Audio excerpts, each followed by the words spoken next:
தமிழகம் எங்கும் Max Gold cash for your gold. Max Gold நீங்க தங்க மட்டும் இல்லைங்க, பிளாட்டினம், டைமண்ட், சில்வர், ரூபினி எதை வேணாலும் விற்கலாம். உங்களுக்கான பணம் ரொக்கமா கையிலயோ இல்லைன்னா பேங்க் அக்கௌண்ட்லயோ உடனடியாக செலுத்திடுவாங்க.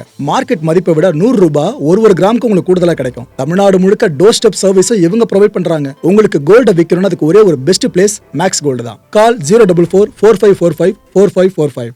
வணக்கம். Big topic with Karthik Mayakumar. ஒரு கான்ஃப்ளிக்ட் நடக்கும்போது அந்த நாட்டோட கவர்மெண்ட்டும் அந்த நாட்டோட இராணுவமும் ஒரே புள்ளியில் இருந்தால் கரெக்டாக இருக்கும். இது வரைக்கும் ஈரான் அப்படி தான் இருக்குன்னு நினச்சிக்கிட்டு இருக்கோம்ல, ஆனால் அதில் லைட்டாக விரிசல் ஏற்பட்டிருக்கோன்னு ஒரு ஐயம் இப்போ எழ ஆரம்பிச்சிருக்கு. இதை பற்றியும் இந்த ஹார்மோஸ் கான்ஃப்ளிக்ட்டை பற்றி தான் பல விஷயங்கள் பார்க்க போகிற நிகழ்ச்சியில் போகலாம்.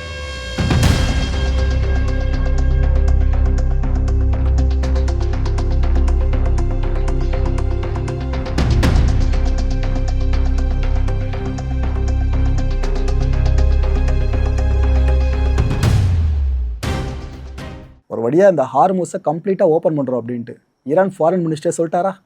அதுக்கு நன்றி அப்படின்னு அமெரிக்க அதிபர் டொனால்ட் ட்ரம்ப் பதிவை போட்டாரா? இதுக்கப்புறம் எல்லாம் ஸ்மூத்தாக நடக்குதான்னு கேட்டிங்கன்னா, என்னை பொறுத்த வரைக்கும் ஸ்மூத்தாக தான் நடக்குது. ஆனால் எவ்வளோ மணி நேரங்களுக்கு இது தாக்கு பிடிக்கொண்டது அடுத்த கடை பெரிய கேள்வி. ஒரு 5 எம்டி டேங்கர்ஸுங்க இந்த ஈரானோட போர்ட்ஸ் இருக்குல்ல, அதை ரீச் பண்ணியிருக்கு. எப்படி ப்ரோ பிளாக்கேடு இருக்குது, அமெரிக்காவோட பிளாக்கேடு, எதையும் அவங்க விட மாட்டேன்னு சொன்னாங்களே அப்படின்னு கேட்டிங்கன்னா, இந்த செய்தியை ஈரான் மீடியா வெளியிட்டிருக்கு. இப்போ யூஎஸ் சென்ட்ரல் கமாண்ட் கிட்ட கேட்டிங்கன்னா, அதை எப்படி நாங்கள் பிளாக் பண்ணிருமோ போயிருக்க முடியும் அப்படின்னு அவங்க சொல்லுவாங்க. எது எப்படியோ, ஏன்னா இது போல கான்ஃப்ளிக்டில் எந்த பக்கம் உண்மையை சொல்கிறாங்கன்னு கண்டுபிடிக்கிறது ரொம்ப ரொம்ப ரொம்ப ரொம்ப கஷ்டம். இந்த 5 எம்டி டேங்கர்ஸும் இந்த ஈரான்லேருந்து மில்லியன்ஸ் ஆஃப் பேரல்ஸ் ஆஃப் ஆயிலை அப்படியே லோட் பண்ணியிருக்கிறதா சொல்கிறாங்க. வந்துட்டு லோட் பண்ணிவிட்டு அங்கேருந்து கிளம்ப போதாங்க கப்பல்கள், 5 கப்பல்கள். எனக்கு தெரிஞ்சதெல்லாம் அமெரிக்க ஈரானுக்கு தோது போடுற நாடுகள் இருக்குல்ல, இந்தியா, சைனா, இது போல் நாடுகள் சொல்கிறேன்.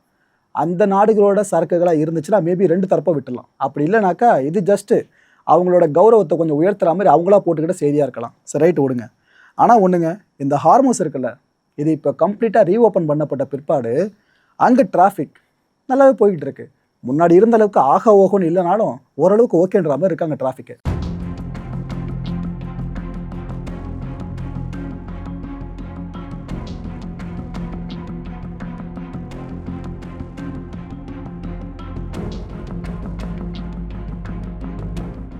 ஈரான் ஏற்கனவே சில கண்டிஷன்ஸை போட்டிருந்தாங்க, ஞாபகம் இருக்கா? ஏங்க நாங்கள் கம்ப்ளீட்டாக ஓப்பன் பண்ணிட்டோம், இருந்தாலும் இது சில விஷயங்களை ஃபாலோ பண்ணணும் அப்படின்னு சொல்லியிருந்தாங்க. அப்படின்னு 3 கண்டிஷன்ஸை போட்டிருந்தாங்க. அதை திரும்ப ஒரு முறை உலகத்துக்கு அழுத்தம் திருத்தமாக சொல்லியிருக்காங்க.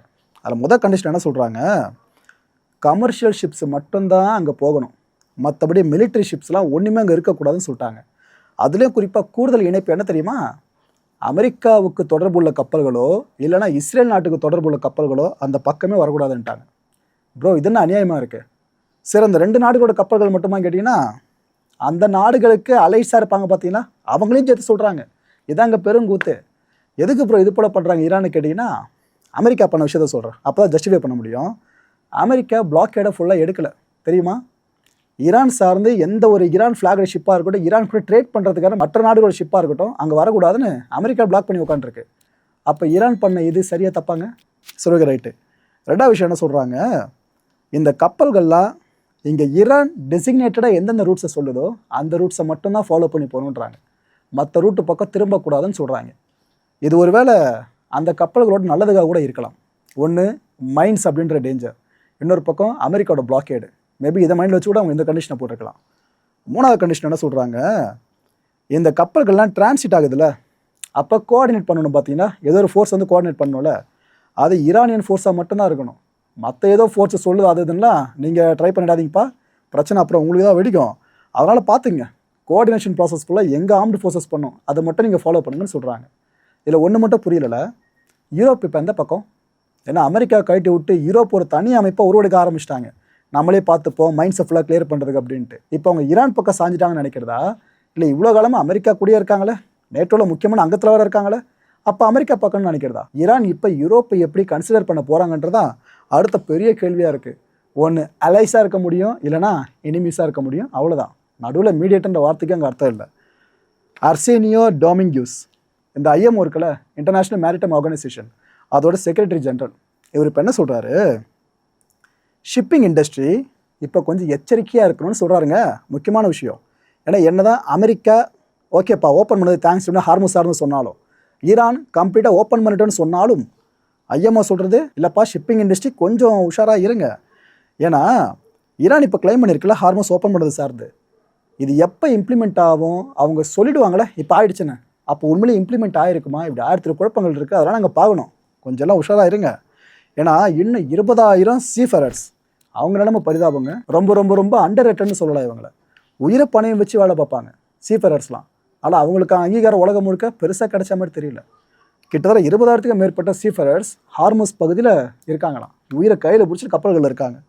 இவங்க கூட சேர்த்து எத்தனை கப்பல்கள் ட்ராப் ஆகிருக்கு தெரியுமா ஹார்மோஸ் கிட்ட? கிட்டத்தட்ட 2,000க்கும் மேற்பட்ட வெசல்ஸ். அங்கே ஐஎம்ஓ வெளியிட்டிருக்க ஸ்டாட்ஸ் இது. ஓகேவா? இது தவறுதலாக இருக்க வாய்ப்பே இல்லை. 2,000க்கும் மேற்பட்ட வெசல்ஸ். இப்போதைக்கு இம்பார்ட்டன்ட் ஆஸ்பெக்ட் பார்த்தீங்கன்னா சேஃப் பேசேஜ் தான். அதாவது இந்த பகுதியாக கப்பல்கள் பாதுகாப்பாக போயிடணும், கடந்துடணும் ஹார்மோஸை. இதில் சரக்குகளை தாண்டி அந்த சீஃபரர்ஸ் இருக்காங்களே அவங்க மேலே தான் எங்களோட ஒட்டுமொத்த கவனமும் இருக்குது. நாம் ஸ்பெசிஃபிக் கேரண்டி எதுவும் இப்போதைக்கு கொடுக்க முடியாதுன்னு சொல்லிட்டாங்க. ஸோ ஐஎம்ஓ தெளிவாக கையை விரிச்சிச்சு. ஏன்னா அவங்களுக்கு அமெரிக்கா பற்றியும் தெரியும், ஈரானை பற்றியும் தெரியும். நடுவில் ஏதாவது லெபனானில் இஷ்யூ ஆயிடுச்சுன்னு சொல்லிட்டு சீஸ்ஃபயரை வயலேட் பண்ணிட்டாங்கன்னு சொல்லிட்டு திரும்ப அமெரிக்கா ஏதாவது வேலையை பார்த்து ஈரானை எதிர்ப்பு பதிவு பண்ணுறேன்னு ஹார்மோஸ்லாம் போய் காட்டுவாங்க. அது போல் விஷயம் ஆயிடுச்சுன்னா அந்த நேரத்தில் அங்கே பயணப்பட்டு இருக்க கப்பல்களுக்கு யாருங்க கேரண்டி கொடுப்பா சேஃப்டிக்கு?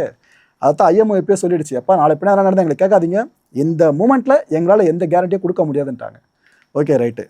ஈரானு பெணதர்மா சொல்லுது, ஏதோ ட்ரம்ப் கிளைம் பண்ணுறாரு நாங்கள் இன்ட்ரெஸ்ட் பண்ணப்பட்ட யுரேனியத்தை கொடுத்துருவோன்ற மாதிரி அமெரிக்காவுக்கு. நாங்கள் இங்கே கொடுக்குறோன்னு சொன்னோம், அதெல்லாம் கொடுக்கல அப்படின்னு சொல்கிறாங்க. ஆக்சுவலாக ட்ரம்ப் அதை கிளைம் பண்ண மாதிரி எனக்கு பெருசாக நினைவில்லை. ஆனால் ஈரானுக்கு வெளியே அந்த என்ரிச் பண்ணப்பட்ட யுரேனியத்தை கொண்டு போயிடுவோம், ஹேண்ட் ஓவர் பண்ண ஈரான் ஒத்துக்குச்சுன்னு சொன்னார். அது ஞாபகம் இருக்கு எனக்கு. ஆனால் அமெரிக்காவிட தான் கொடுக்க போகிறான்னு அவர் சொன்ன நான் கேட்டாமல் ஞாபகம் இல்லைங்க. ஒருவேளை ஈரான் கிட்ட தப்பாக கொண்டு போயிருக்கான்னு எனக்கு தெரியல. ஆனால் ஈரான் இங்கே மறுத்துருக்காங்க, இல்லைங்க அப்படி ட்ரம்ப் சொல்லியிருந்தாருன்னா அதெல்லாம் அழிச்சிருங்க, நாங்கள் இதுக்கு என்ரிச் பண்ணப்பட்ட யுரேனியத்தை ட்ரம்ப் கிட்ட ஒப்படைக்க போகிறோம், அதுக்கெல்லாம் வாய்ப்பே இல்லைன்ட்டாங்க. சரி ப்ரோ, அப்போ ரஷ்யா இல்லை சைனா இது போல் ஈரானுக்கு நெருங்கிய நட்பு நாடுகள் இருக்குல்ல, அங்கே அந்த என்ரிச் பண்ணப்பட்ட யுரேனியத்தை கொடுக்க வாய்ப்பு இருக்கான்னு கேட்டிங்கன்னா அதுக்கு ஈரான் தெளிவான பதில் ஒன்று சொல்லியிருக்கு. அது எங்களோட என்ரிச் பண்ணப்பட்ட யுரேனியம், எங்கள் நாட்டு மக்கள் நலனுக்காக உருவாக்கப்பட்டது, எங்கள் மண் எங்களுக்கு கொடுத்தது, அது எதுக்காக நாங்கள் இன்னொருத்தவங்களுக்கு கொடுக்கணும்? வாய்ப்பே இல்லை. அதெல்லாம் அது எங்ககிட்டே தான் இருக்கும். அதை டிரான்ஸ்ஃபர் பண்ணுற ஐடியா கிடையவே கிடையாது. எந்த சர்க்கம்ஸ்டான்சஸ்லையும் நாங்கள் அதை பண்ண மாட்டோம்னு சொல்கிறாங்க ஈரானு. அண்ட் இன்னொரு விஷயமா சொல்கிறாங்க, நாங்கள் இந்த ஹார்மோஸ் ஓப்பன் பண்ணியிருக்கோம்ல அது சீஸ்ஃபயர் முடிகிற வரைக்கும் மட்டும்தான். நாங்கள் ஏதோ கம்ப்ளீட்டாக ஓப்பன் பண்ணி பர்மனெண்ட்டாக விட்டுட்டோன்ற மாதிரி பல பேர் சொல்கிறாங்க. அது உண்மை இல்லைன்னு சொல்கிறாங்க ஈரானு. இதுக்கப்புறம் நீங்கள் பார்க்க போகிறது ப்ரோ இப்படியே நடக்குமா அப்படின்னு உங்களை ஆச்சரியப்படுத்துகிற மாதிரி சில விஷயங்கள் தான். அதாவது ஈரானை பொறுத்த வரைக்கும் ஐஆர்ஜிசி கவர்மெண்ட்டு ரெண்டுத்தையும் நம்ம ஒரு கண்ணில் வச்சு தான் பார்த்துக்கிட்டு இருக்கோம். ஆனால் ஸ்லைட்டாக அவங்களுக்குள்ள முரண் ஏற்படுதோன்ற ஐயத்தை இப்போ எழுப்ப ஆரம்பிச்சிருக்காங்க. இது எழுப்பினது தேர்ட் பார்ட்டி யாரும் கிடையாது, ஈரானில் இருக்க மீடியாஸில் இந்த குழப்பம் கொஞ்சம் எழ ஆரம்பிச்சிருச்சு. இந்த பிரச்சனைக்கான ஆதி புள்ளி எங்கே தரமா ஆரம்பிச்சுது? ஈரானோட ஃபாரின் மினிஸ்டர் அப்பாஸ் ஒரு போஸ்ட்டை போட்டார்ல சோஷியல் மீடியாவில், இது போல் கம்ப்ளீட்டாக ஹார்மோஸை ரீஓப்பன் பண்ணுறோம் அப்படின்ட்டு அங்கே ஆரம்பிச்சுது. ஏன்னா இந்த போஸ்ட்டை பார்த்துட்டு ஈரான் நியூஸ் அவுட்லெட்ஸ் இருக்குல்ல அவங்கெல்லாம் செய்தி மேலே செய்தியாக போட ஆரம்பிச்சிட்டாங்க. அதில் பெரும்பாலான அவுட்லெட்ஸ் பார்த்தீங்கன்னா ஐஆர்ஜிசியோட தொடர்பு கொண்டது. ஆக்சுவலாக ஐஆர்ஜிசியோட டேஸ்டிம் நியூஸ் ஏஜென்சி இருக்குல்ல அவங்க என்ன செய்தி ரிப்போர்ட் பண்ணியிருக்காங்க, ஏங்க எஃப்எம்மோட இந்த ஒரு போஸ்ட் இருக்குல்ல ஃபாரின் மினிஸ்டரோட போஸ்ட்டு, இது ஆக்சுவலாக ரொம்ப பேடான போஸ்ட்டாக இருக்குது, ஒரு மாதிரி இன்கம்ப்ளீட் போஸ்ட்டாக இருக்குன்னு சொல்கிறாங்க. இது எப்படி ப்ரோ இப்படி சொல்கிறாங்கன்னு கேட்டிங்கன்னா ஓரளவுக்கு இது உண்மை தான். ஏன்னா அமெரிக்காவோட பிளாக்கேடை பற்றி அந்த போஸ்ட்டில் எதுவுமே இல்லை, இதைத்தான் அவங்க மென்ஷன் பண்ணுறாங்க. சரி நீங்கள் ஓப்பன் பண்ணுறேன்னு சொல்லிட்டீங்க, ஆனால் அமெரிக்கா பதிலுக்கு என்ன பண்ணுது இதைத்தான் அவங்க கேட்குறாங்க. அண்ட் இந்த ஃபாரின் மினிஸ்ட்ரி இது போல் கம்யூனிகேட் பண்ணுறதை இந்த கைண்ட் ஆஃப் கம்யூனிகேஷனை ஸ்டாப் பண்ணணும், இதை ஒழுங்காக ரீகன்சிடர் பண்ணுங்கள் அப்படின்னு கேட்குறாங்க. ஆக்சுவலாக போஸ்ட்டை போட்டது ஈரான் அரசு, இட் மீன்ஸ் ஈரானோட ஃபாரின் மினிஸ்டர். இது சரியில்லைன்னு சொல்கிறது ஐஆர்ஜிசியோட டேஸ்டிம் நியூஸ் ஏஜென்சி. ஓகே, அடுத்ததா எஸ்என்என் அதாவது ஸ்டூடெண்ட் நியூஸ் நெட்வொர்க். இது எதுன்னு பார்த்தீங்கன்னா இந்த ஐஆர்ஜிசியோட பேராமிலிட்டரி ஃபோர்ஸ் இருக்குல்ல பசிஜ், இந்த பசிஜோட ஸ்டூடெண்ட் ஆர்கனைசேஷன் இதோட தொடர்பு கொண்டு தான் இந்த எஸ்என்என். இவங்க என்ன சொல்கிறாங்க, ஏங்க எங்களுக்கு ப்ராப்பரான கிளாரிஃபிகேஷன் வேணுங்க, இந்த ஈரான் அஃபிஷியல்ஸ்லாம் ஒழுங்காக அந்த கிளாரிஃபிகேஷனை கொடுங்க, ஏதோ ஃபாரின் மினிஸ்டர் போட்டிருக்காரு இது போல் ஓப்பன் பண்ணுறோம் அப்படின்ட்டு, எதுக்கு ஃபுல்லாக ஓப்பன் பண்ணுறோம்? சரி ஓகே, ஓப்பன் பண்ணுறது இப்போதைக்கு நமக்கு ஒரு சாதகன்னு வச்சுக்கோங்க, எதுக்காக ட்ரம்ப் விக்டரியை கிளைம் பண்ணுறாரு, இது நமக்கு கிடைச்ச வெற்றி தானே, அவர் எப்படி இப்போ கிளைம் பண்ணலான்னு இப்படி கேட்க ஆரம்பிச்சிருக்காங்க. ஸோ கிளைம் பண்ணக்கூடாதுன்னு ஒரு போஸ்ட் எதிர்பார்க்குறான் போல இருக்குது. ரைட்டு. இன்னொரு பக்கம் ஐஆர்ஜிசியோட ஃபார்ஸ் நியூஸ் ஏஜென்சி இருக்குல்ல இவங்க என்ன சொல்கிறாங்க, அத்தாரிட்டிஸ்லாம் கண்டிப்பாக ஒரு கிளாரிஃபிகேஷன் கொடுத்தாவனப்பா நம்ம ஈரான் அத்தாரிட்டிஸ்லாம், ஏன்னா இது ஷார்ட் அண்ட் பித்தி ஸ்டேட்மெண்ட்டாக இருக்குன்னு சொல்கிறாங்க. அதாவது ரொம்ப குறுகலான டீட்டெயிலாக இல்லாத ஒரு போஸ்ட் இது, அது மட்டும் இல்லாமல் ஏதோ நாம தோத்து போயிட்டு நமக்கு நாமே பரிதாபம் பார்த்துக்கிற மாதிரி இருக்கு. அதுமாதிரி ஸ்டேட்மெண்ட்லாம் வேணாம் நம்மளுக்கு. இந்த ஸ்டேட்மெண்ட்டை வச்சு மட்டும் ஒட்டுமொத்த ஈரான் மக்களோட ஒப்பீனியன் நம்ம வாங்கிட முடியாதுன்னு சொல்கிறாங்க. ஈரானுக்குள்ள லைட்டாக ஒரு ஐயத்தை நம்ம பார்த்தோமா, அப்படியே இந்த பக்கம் லெபனானுக்கு வாங்க.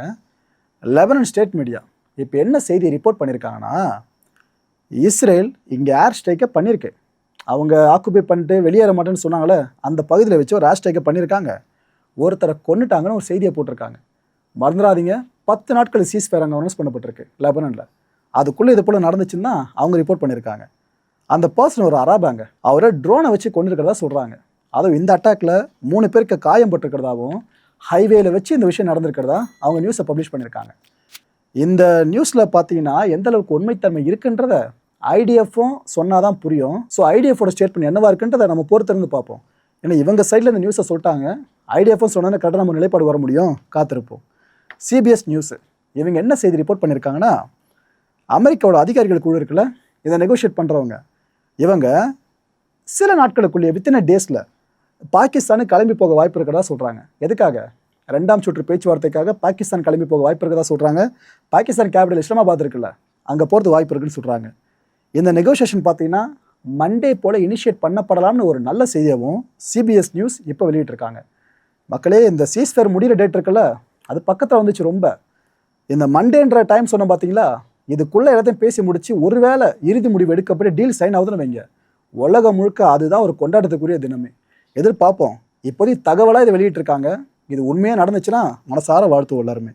ஒருவேளை அந்த டீல் மட்டும் ஃபைனல் ஆகிற இடத்துக்கு போயிடுச்சு அப்படின்னா இட் மீன்ஸ் முதல்ல பேச்சுவார்த்தை இணக்கம் ஏற்படணும், 2 தரப்பும் ஒத்துக்கணும். போன வாட்டி மாதிரி ஜேடி வான்ஸ் வந்து இல்லைங்க வேலைக்கு ஆளுங்க பேச்சுவார்த்தை, அவங்க எதுவும் ஒத்துக்க மாட்டாங்கன்னு சொல்லாமல் இருந்தால் சரி. ஸோ ஒத்துக்கணும். அப்படி ஒத்துக்கிட்டாங்க, டீல் சைன் பண்ண போகிறாங்கன்ற நிலைமை வருதுனாக்கா அந்த டைமில் டொனால்ட் ட்ரம்ப் அவர்கள் பாகிஸ்தானுக்கு போகிறதுக்கு வாய்ப்பு இருக்கிறதா சொல்லப்படுதுங்க. இதெல்லாம் உறுதியாகலை. ஒருவேளை பாசிட்டிவாக சில விஷயங்கள் நடந்துச்சுன்னா உற்சாக மிகுதியில் இவர் அங்கே போக வாய்ப்பு இருக்குன்னு சொல்லப்படுது.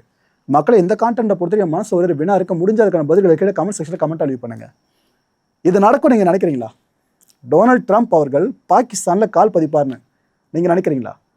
ஒரு வேளை அது நடந்துச்சுன்னா அடுத்த நிகழ்ச்சியை சந்திக்கலாம். நன்றி, வணக்கம். தமிழகம் எங்கும் Max Gold, cash for your gold. Max Gold நீங்க தங்க மட்டும் இல்லைங்க, பிளாட்டினம், டைமண்ட், சில்வர், ரூபினி எதை வேணாலும் விற்கலாம். உங்களுக்கான பணம் ரொக்கமா கையிலயோ இல்லைன்னா பேங்க் அக்கௌண்ட்லயோ உடனடியாக செலுத்திடுவாங்க. மார்க்கெட் மதிப்பை விட 100 ரூபாய் ஒரு கிராமுக்கு உங்களுக்கு கூடுதலாக கிடைக்கும். தமிழ்நாடு முழுக்க டோர் ஸ்டெப் சர்வீஸை இவங்க ப்ரொவைட் பண்றாங்க. உங்களுக்கு கோல்டை விற்கணும்னு அதுக்கு ஒரே ஒரு பெஸ்ட் பிளேஸ் மேக்ஸ் கோல்டு தான். கால் 04445454545. என் அன்பார்ந்த மாயம் ஸ்டுடியோஸ் நேயர்களே, மாயம் பக்தின்னு ஆன்மீகத்துக்காக பிரத்யேகமா ஒரு சேனலை கொண்டு வந்திருக்கோம். மறக்காம சப்ஸ்கிரைப் பண்ணி அந்த சேனலுக்கு உங்களோட ஆதரவை மனப்பூர்வமாக தெரிவிங்க.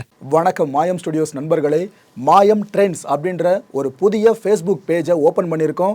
நீங்கள் யூடியூப்பில் பார்த்துட்டு இருக்கீங்களா நம்மளோட கான்டென்ட்ஸ்லாம், இதெல்லாம் விட ஒரு படி மேலே ரொம்ப கிறிஸ்பாகவும் ரொம்ப சூப்பராகவும் நிறைய கான்டென்ட்ஸ் உங்களுக்கு இந்த பேஜில் காத்துட்ருக்குங்க. ஸோ உடனடியாக ஃபேஸ்புக் பிளாட்ஃபார்ம் போங்க, மாயம் ட்ரெண்ட்ஸ்னு டைப் பண்ணி சர்ச் பண்ணி நம்ம பேஜை ஃபாலோ பண்ணுங்கள். அப்படியே நம்ம சேனலையும் நீங்கள் சப்ஸ்கிரைப் பண்ணிட்டீங்க அப்படின்னா இன்னும் நிறைய புது கான்டென்ட்ஸை உங்களுக்காக ப்ரொடியூஸ் பண்ணி கொடுத்துக்கிட்டே இருப்பாங்க. நீங்கள் பண்ணுற ஒவ்வொரு சப்ஸ்கிரிப்ஷனும் எங்களுக்கு பெரிய மோட்டிவேஷனாக அமையும்.